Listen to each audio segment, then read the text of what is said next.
Hey, what's up, everybody? We're back with another Reddit Ask Me Anything. We have the three-headed monster, Shift MMA, in the building. What's up, guys?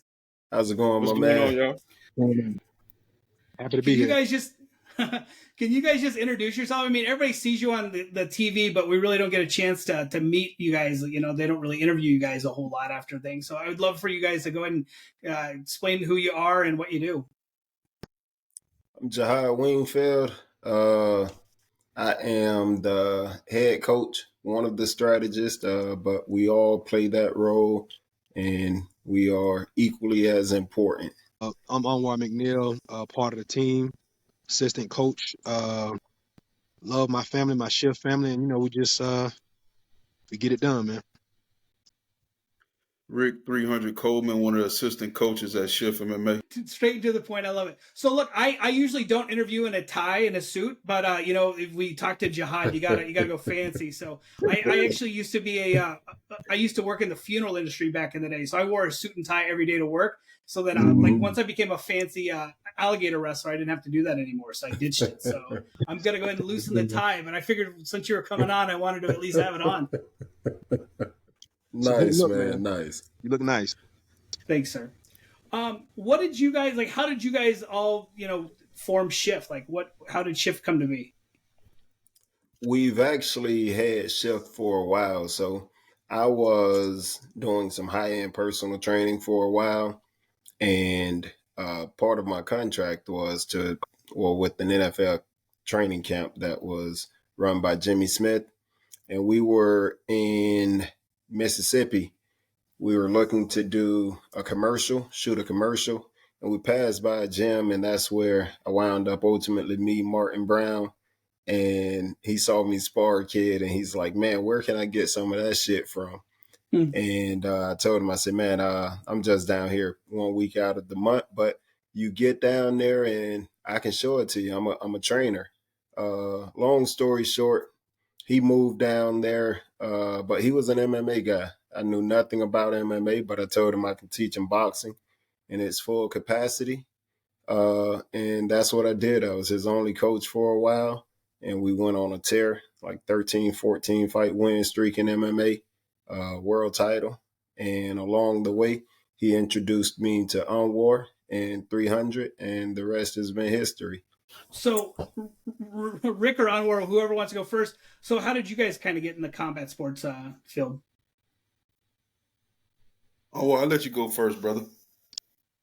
Man, honestly, I was an action junkie, and one of my friends who was a prospect for Top Rank, I was doing work with him, and then one thing led to another, and I got fully immersed in combat sports.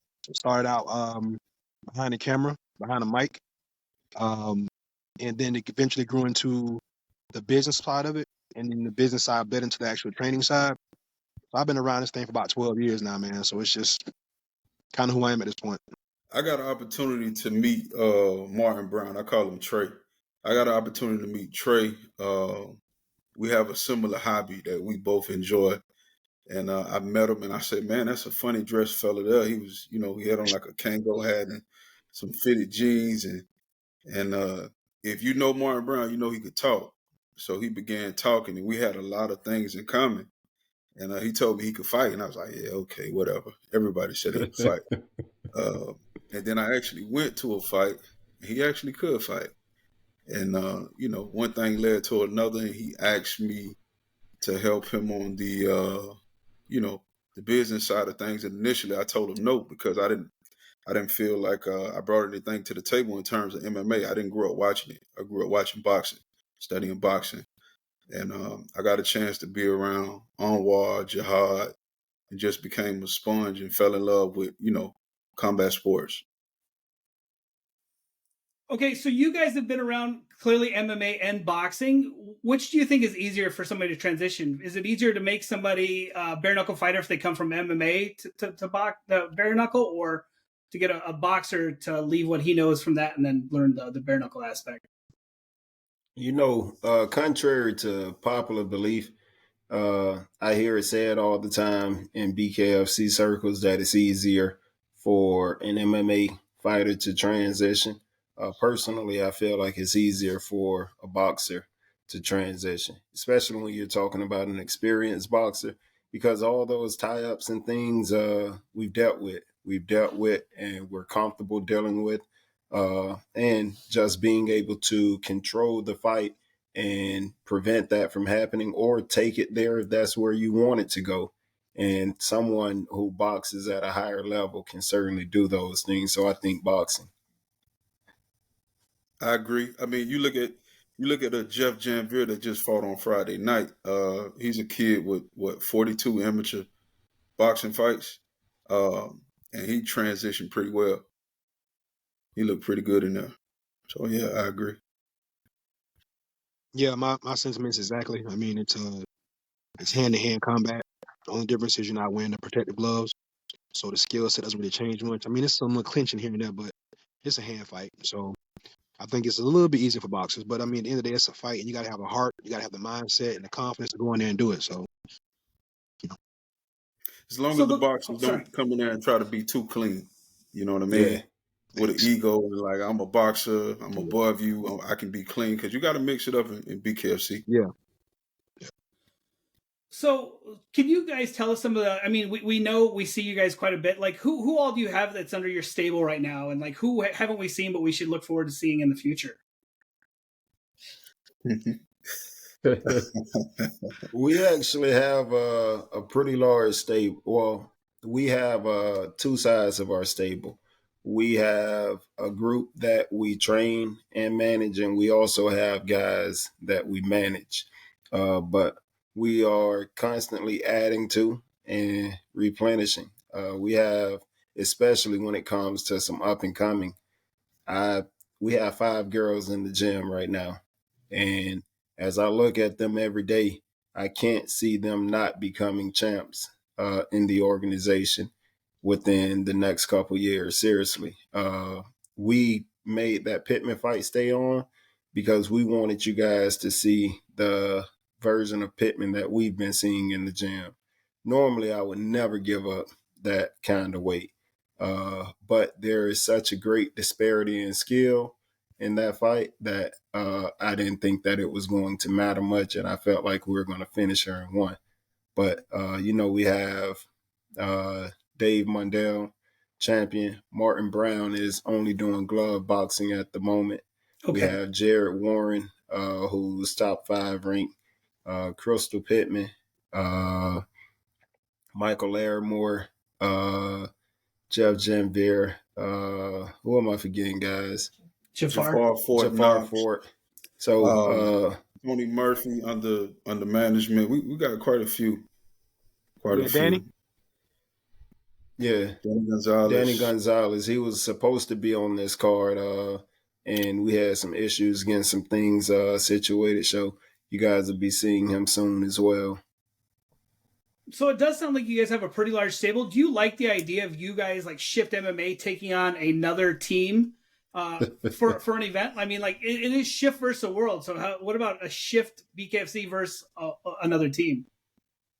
That's the attitude every time we go out, man. It's always us against everybody. It's family over everything. So it wouldn't matter if you lined up a team. It wouldn't line up if you lined up individuals. It wouldn't matter. It's the same treatment, same work. Yeah, for sure.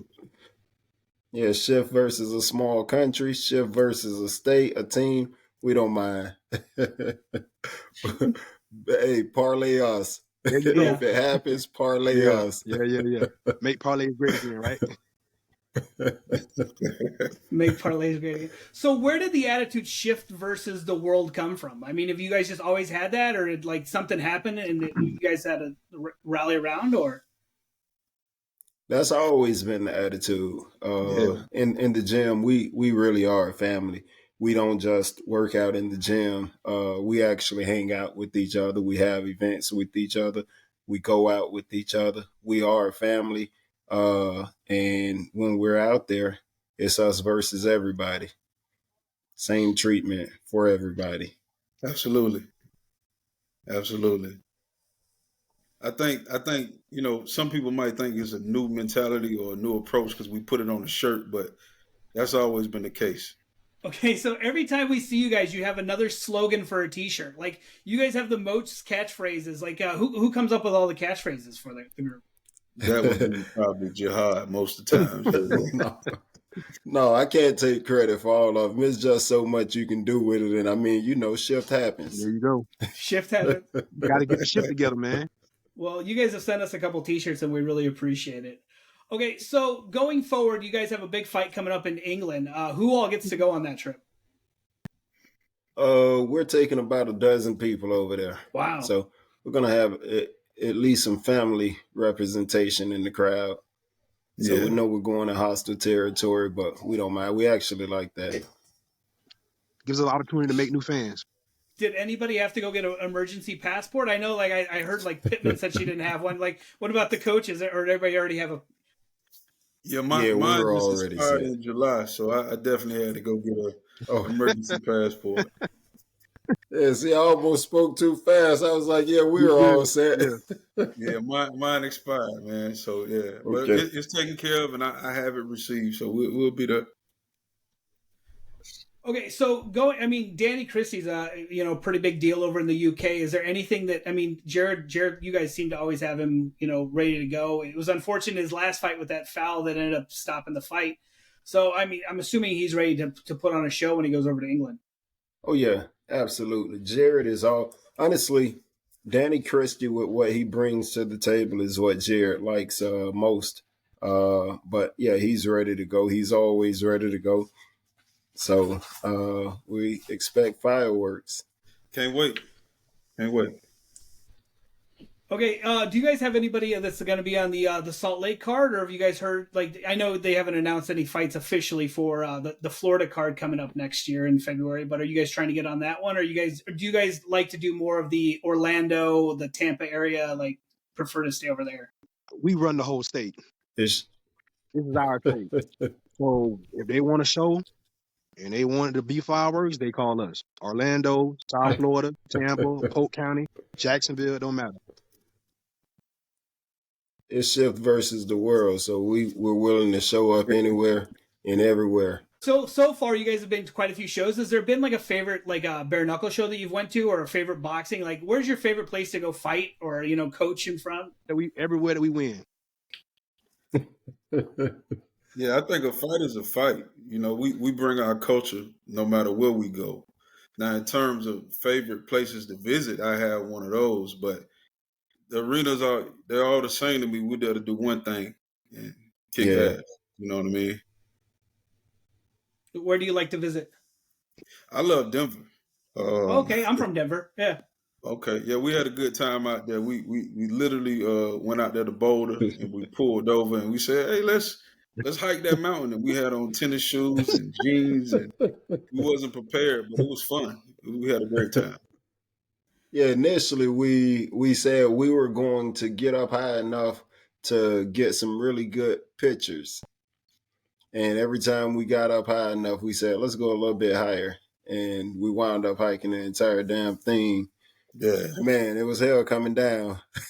I said I couldn't wait to get to the top because it was going to be so much easier coming down. I didn't realize the resistance coming down so you don't fall. I do it again.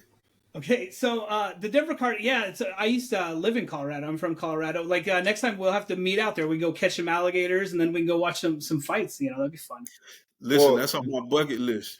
My bucket list is the wrestler alligator. So we gotta make that happen. I'm serious. That's my bucket list. I'll teach you, buddy. Yeah, no problem. That'd be fun. Let's do it. All right. So since you're from Denver, I gotta ask you, man. I know you interviewing us, but what's with all the damn cats on leashes?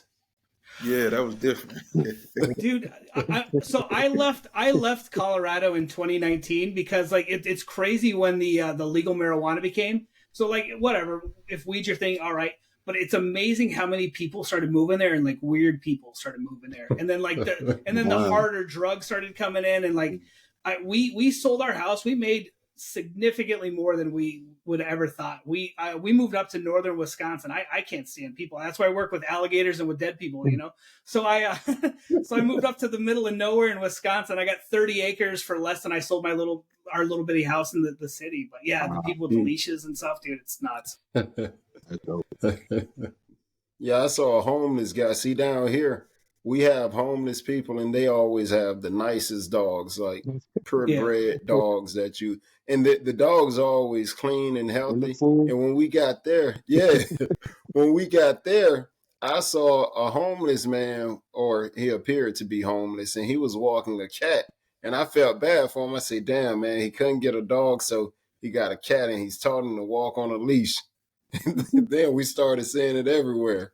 We was hiking the mountains, and it was a young lady had a cat on the leash too. I never seen Yeah. that before. They're Colorado. They're different. They're hippies out there. So, all right. So, can you tell us some of the stuff? I mean, so on the Reddit, Jahaad knows. Like, we really like. We try to focus on learning more about the fighters and learning more about the coaches and like.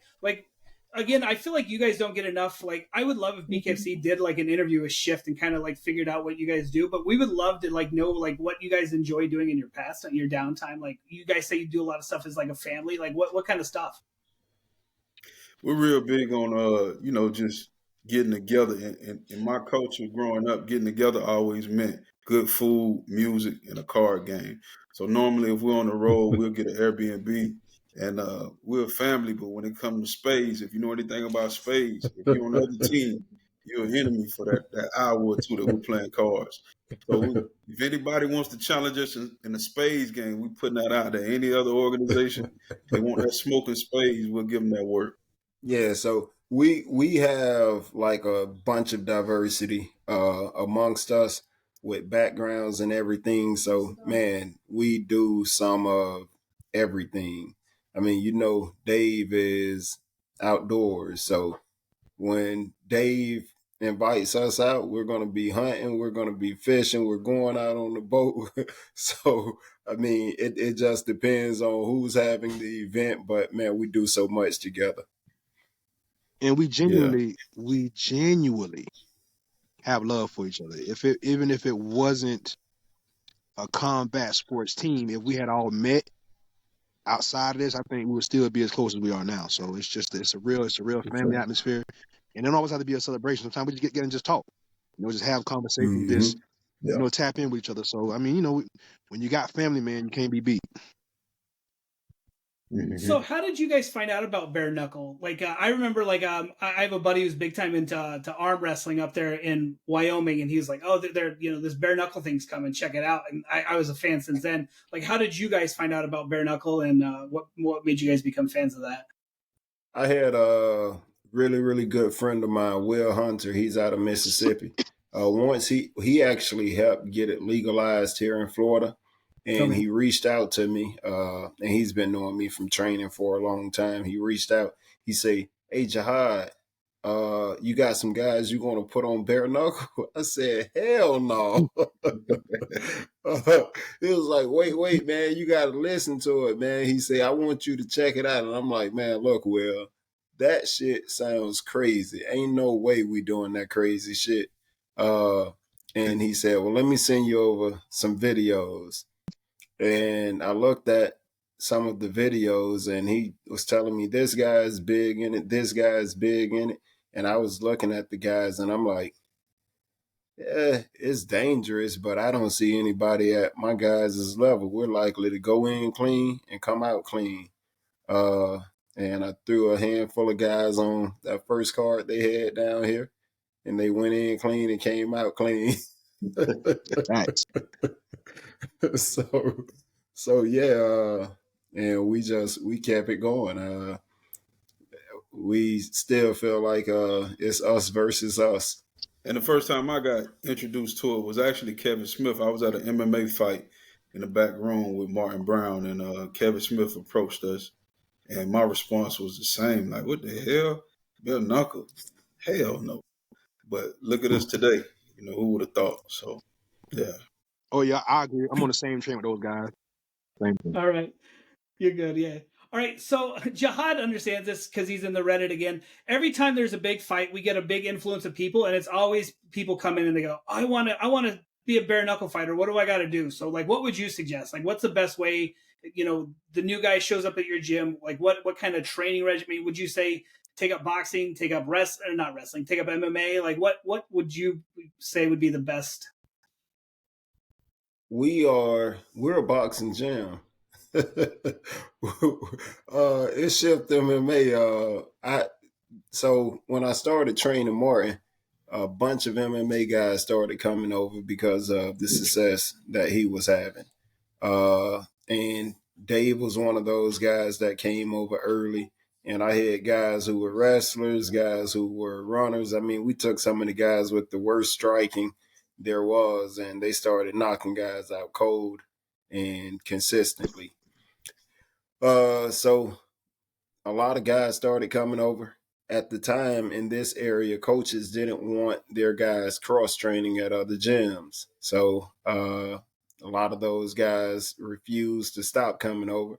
So they got kicked out. And I was in the gym only training boxing.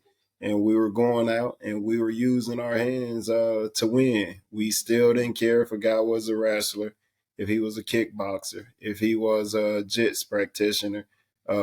We used boxing to stave off all the other arts. And honestly, boxing is the only art that can stave off all those other arts. So that's why we've been successful here. So when guys come in our gym, we teach them boxing in its totality, things that it took us years to learn and years to learn how to deal with. They don't have to go through that process because we've already gone through it, and we can go ahead and give them the recipe. So there is nobody who can tie me up. I don't care what your level of wrestling is or anything.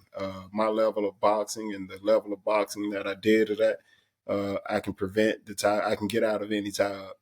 And those things I show those guys, and they come in as wrestlers, and sometimes they don't believe it. So we get in, and I tell them, "Well, hold me." So I think the biggest thing in terms of if somebody's looking to get in the bare knuckle, they need to realize that they have to be consistent. You know, it sounds cliche, but a lot of times people will come in and say, "Oh, I want to fight," and they're there for a week or two, but then they kind of wane off or fade off. You know what I mean? So there's no shortcut to this shit. You got to be consistent. And that sounds like it's common sense, but you'll be surprised how many people come in, don't get the results in 2 weeks, and they leave. You know. Yeah, you gotta. I think one thing that we all look for too is the right attitude and the right mindset. Because that's, to me, that says a lot. Everybody we've encountered has come in the gym pretty humble. That's always a good thing because it's a learning curve and it's a teaching curve. So as long as you come out with the right attitude and you're ready, man, I think if you put in the work, you can do anything you need to do. Okay, so I know like a big thing in MMA was gyms, like guys refusing to fight each other if they were at the same gym. Is that an issue for you guys, or you guys? I mean, it hasn't happened yet, I don't think. But I mean, like clearly you guys are successful. You're growing as a gym. Is there going to be a point where you guys have so many successful fighters that you're going to have guys that don't fight, or is it kind of like we're family, but we all want to make money? Like, what's going to be the deal when that happens? we haven't encountered that yet. So that's a hard call. Yeah. That is honestly a hard call to make. Dave Mundell and Jared Warren. Jared can actually make 175. Jared he walks lighter. Jared walks at 185. Okay. So he has no problem making weight. Dave would prefer to fight at 185 because he hates making weight. He hates cutting. And the plan for those two, honestly, they've talked about it in depth. And Jared wants to secure a belt at 185, and he may defend it a couple times, and then they switch weight classes and do it again. Okay, so going forward, 2024, big year. What's your guys' plan for 24? I mean, take over every weight class, have a champion at Shift, or I mean, you guys, what's your plan? Yeah, that's definitely the plan. Sounds Go like ahead, you know 300. the plan already. Yeah, it sounds like you know the plan already. But that is absolutely it. I think we have representatives in each weight class that can secure a title. You know, Jafar Fort Knox has secured 3 wins in 1 year to the day. You know, on this day a year ago, that was his first fight, and they've all been by knockout. You know, Jared is going to capture a title. Pittman is gonna make some noise. So we definitely plan on making a splash in each of the weight classes. Yeah, man. We keep saying the same mantra: Shift versus the Rev. No matter because the calendar flip, our agenda is the same, and that's to win every time we show up. Mm-hmm. Michael Larimore, that you guys have seen on a couple of occasions. Michael Larimore stepped into this fight on a 48-hour notice. Got a first round knockout, and he stepped into his first fight on a 48-hour notice and got a first round knockout. And both of those fights were at 145, but Michael Larimore is actually, this one was 142, was it, guys? Yeah, 142. But Michael Larimore is actually a 135er. And I look over the 135 division, and I mean, I think everybody can see that he is definitely going to have a say in what happens in that division. So cool. Yep. So when do we get to see these female fighters from Shift? I mean, other than Pittman. Soon. We don't like to serve any wine before it's time. Okay. And once we get them moving, we want to keep them moving. So once we start them to moving, we don't want to have them on the shelf for a long time while they acquire more skills. And they haven't been at it long, but we're getting them ready, and they'll be ready soon. Okay, well, I think that's about it for me. Is there anybody you guys want to give a shout out to, or anything you want to if people want to follow you guys, you Shift MMA on Instagram or Facebook, or what's the best way for people to follow you guys? Like I said, I know everybody sees you, several times a year on the camera, so we wanted to make sure we knew who you were. So you can find me on Instagram by just my name. Our gym is on Instagram as We Are Shift Combat. And you can find me on Instagram at 300_shift. I'm horrible with Instagram, but if you want to follow me, 300_shift. Yeah, just keep up with me on the Shift We Are Shift page, man. I'm all about just staying on the grind and getting this done. Ain't nothing about me personal. So we're gonna keep it strictly fighting on this end. Well, I appreciate you very much. And go ahead. Sorry, 300. No, I was going to say, now listen, I'm going to hold you to that Gator wrestler now. I'm serious about that. Well, so I'll tell you. So for reals, out in Colorado, no one expected us to have alligators out there. So I've been working with alligators for 20 years. So we have a alligator handling class. So I will give you a free class. You guys are so cool to me. Yeah, we'll take it. We start out with little bitty ones, and we work our way up to 10-foot alligators. So okay, 100%. I'm going to take the where and the when, and yeah, I got a couple. How do you keep alligators in Colorado? That was my question. I was waiting for a break to ask that. Yeah. So we have geothermal wells. We have hot springs out there. So the water comes out of the ground at at one of our wells is 108. And the one that's actually at the Gator Farm comes out at 90, 92. So that comes out of there, it's got a whole bunch of sulfur in it. So we have to run it through an irrigation pond. But by the time it gets to the first couple Gator ponds, it's still in the 80s. So it's fun. It's up in Colorado where the Gator Farm's at. It's a really high valley. I think it's 7,500 foot elevation. So it gets really, really cold there. But because we have the hot water, the gators because they stay in the water, their body is the same temperature as the water. So our gators at the farm actually are warmer than most of the alligators in Florida. Everybody that's not further south. So yeah, it's crazy that it works out like that. Wow. Okay. So when I come out there, I want to pet the gators. But if you guys have somewhere where we can do some Seminole wrestling, I'll wrestle some Seminoles. I want to throw some of them son bitches around. So Jahaad and I, we have this feud. He's a Gator fan, and I'm a Seminole, of course. So in about 2 weeks, he'll owe me some money. That's basically what he's trying to tell you. And I get to stay in the middle and instigate. So it's all good. So even if it's just some Seminole fans, if y'all got a bar where some Seminole fans hang out, I go wrestle some of them son bitches too.